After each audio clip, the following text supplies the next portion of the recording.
In the book of Mosiah, we read about Alma's people being persecuted, and yet the Lord strengthens the people. The people are industrious. They begin building a city. They're prospering. This is after they escape from King Noah. But the Lord sees fit to chasten and try their patience. In Mosiah 23, verses 21 through 23, we read, "Nevertheless, the Lord seeth fit to chasten his people. Yea, he trieth their patience and their faith. Nevertheless, whosoever putteth his trust in him, the same shall be lifted up at the last day. Yea, and thus it was with this people.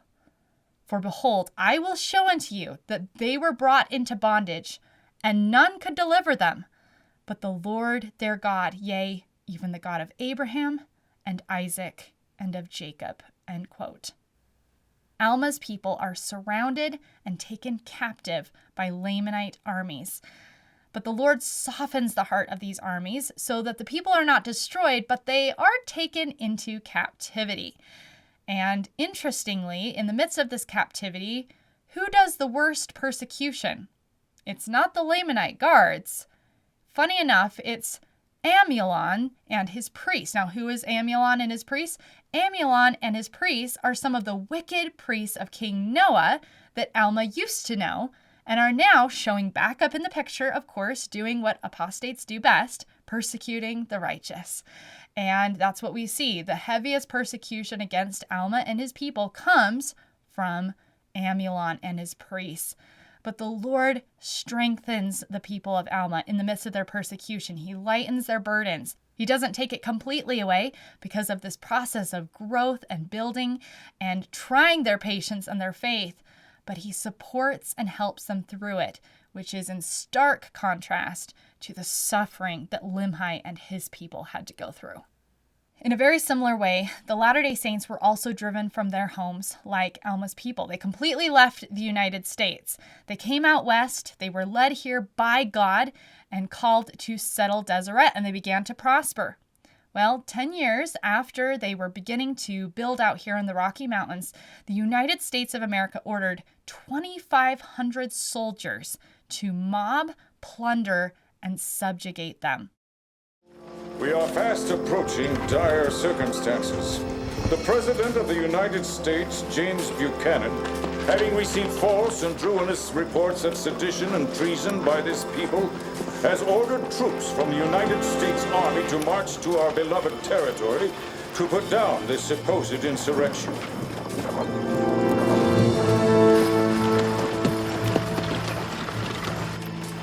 They lie at our doorstep as I speak. It is for this cause that I have issued instructions for all able-bodied men to stand forth and aid in the burying of the temple footings and foundation, the cashing of the stones therein, and the removal of all the public shops on Temple Rock. Brethren, we must not allow this sacred, hallowed ground to be defiled or desecrated.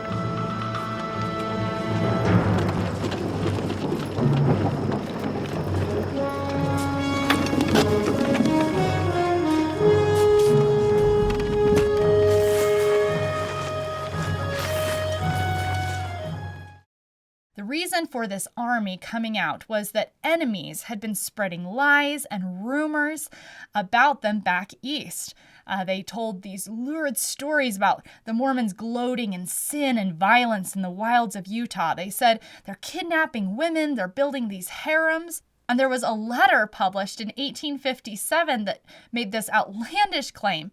They said 100,000 Mormons are poised right now to fight the United States government, and they have 200,000 spies and emissaries, and there's another 300,000 savage Indian allies. Like, we're going to be taken over. The Mormons are raising this army. They're going to destroy us. And the New York Tribune told its readers, it said, Utah out there, it's full of espionage and rape and mobbery and suicide, and there's this huge tyranny taking place. We've got to go out and stop it. Unfortunately, this is the pattern over and over for God's people throughout the history of the earth. If you are trying to do the Lord's work and you're trying to do the right thing, you are going to be hated and persecuted. Brigham Young commented around this time, he said, Hatred and persecution have been the lot of every man that ever lived upon the earth, holding the oracles of the kingdom of heaven to deliver to the children of men. Wicked men, Satan, and all the powers of hell and hate are at war with every holy principle that God wishes to place in the possession of his people. That is the true reason of the hatred and persecution meted out to us. So in the midst of all these lies and rumors, James Buchanan, the President of the United States, he didn't investigate. He just ordered 2,500 soldiers without notifying the saints, somewhat in secret, out to Utah to institute law and order and bring those wicked Mormons under subjugation. Meanwhile, the wicked Mormons, they were all celebrating Pioneer Day in Big Cottonwood Canyon. They were having a big celebration of thousands, dancing, fishing, patriotic speeches. When all of these men rushed in, stopped the celebration, and said there's streams of heavy freight wagons coming from the east, and the people began being terrified. They're like, what's happening? What's going on? You have to remember, most of these people had gone through the hell of Missouri. They had gone through the misery of being driven from Nauvoo. So hearing that there is an army coming out west once again just revived terrible memories and trauma. And learning more details about this army coming out west didn't help them feel any better. The initial commander of the army was General William S. Harney. He was a brutal and ruthless man, and this is what he was known for. Quote, a reputation for violence. He had earned the title Squaw Killer for the massacre of 86 Sioux, including women and children. Known for his quick temper and violent nature, he had been court-martialed 4 times by the army. A civil court had also tried him for the tortured death of one of his female slaves, who he believed had taken his keys. According to one newspaper report, she was lacerated and mangled in so horrid a manner that the jury of inquest was unable to determine whether it was with whips or hot irons. The general opinion was that it was done with both. The trial jury acquitted Harney, though his biographer did not believe justice had been done. White society in the 1830s cared little about the death of a slave, he wrote, and the murderer proceeded with his life and military career, end quote. And the army wasn't much better. The army sent by James Buchanan was not a typical military force. It was an assembly of the wildest and most rebellious men of the community. Men who, quote, would not meet even the low standards of army life in their native countries, end quote. Captain John W. Phelps reported, quote, many of the men are such, the most of them, as would not be enlisted in the military service of the countries in Europe from which they came. In other words, Europe would not have allowed such men to serve in their ranks.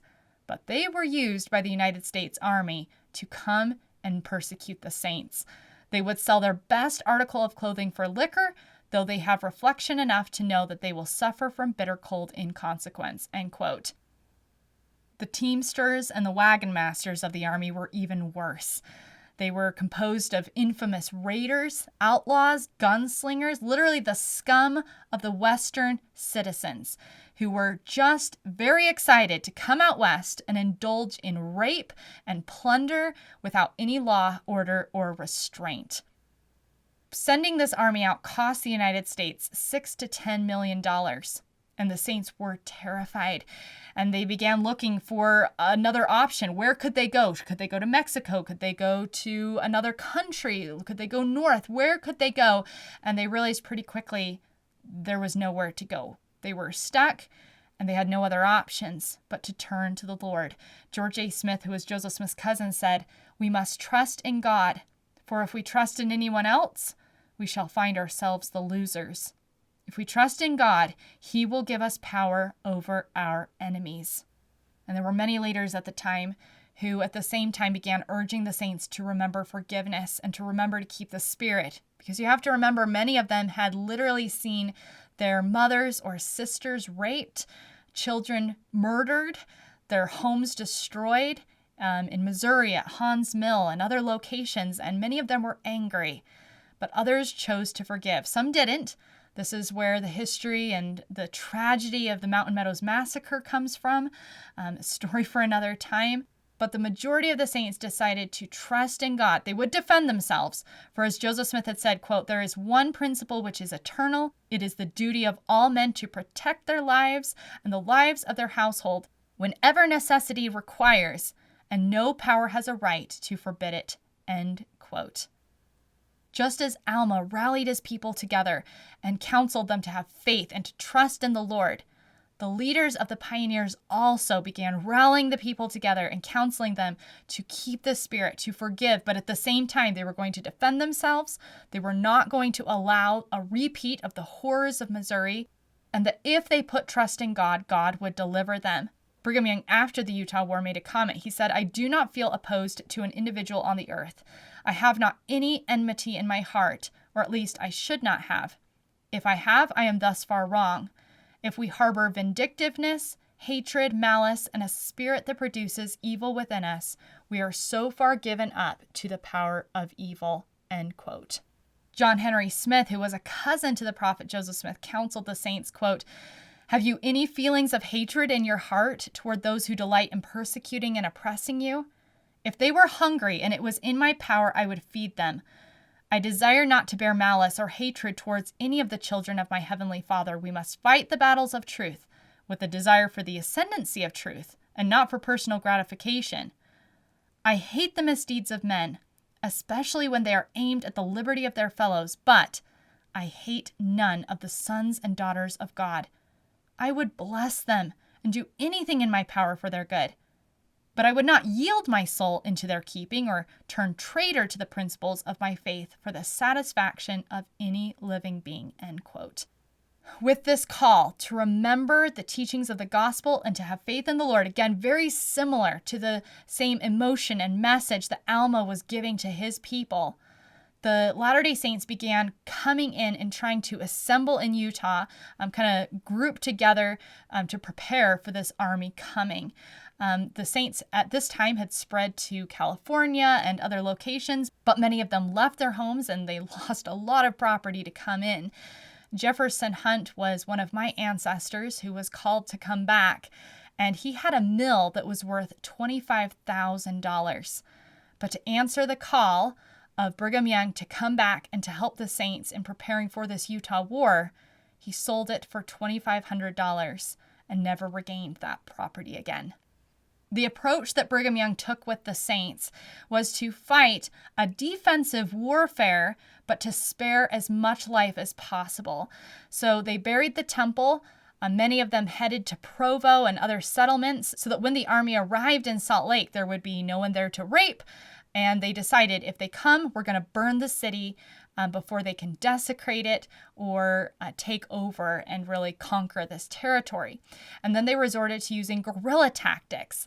Their orders were don't take any life, don't kill anyone in the army, but just try destroying the trains, stampede, drive the animals, kind of harass them to try to get them to be like, hey, back off, folks, leave us alone, just go back, don't hurt us. The Utah War ended up lasting 14 months, but this was the miracle. God literally stepped in and fought their battles.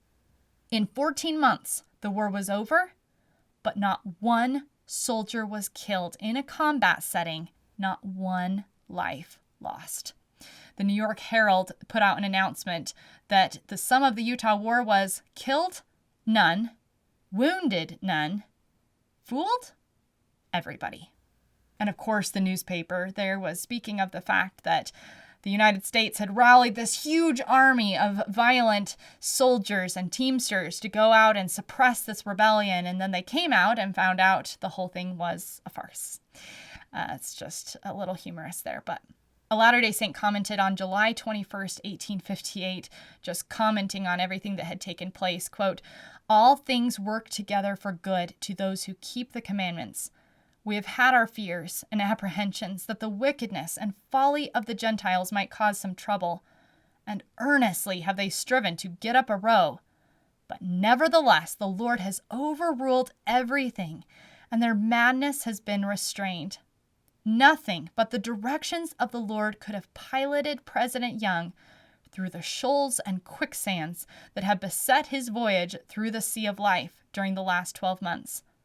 They all feel that Brigham is at the top of the heap.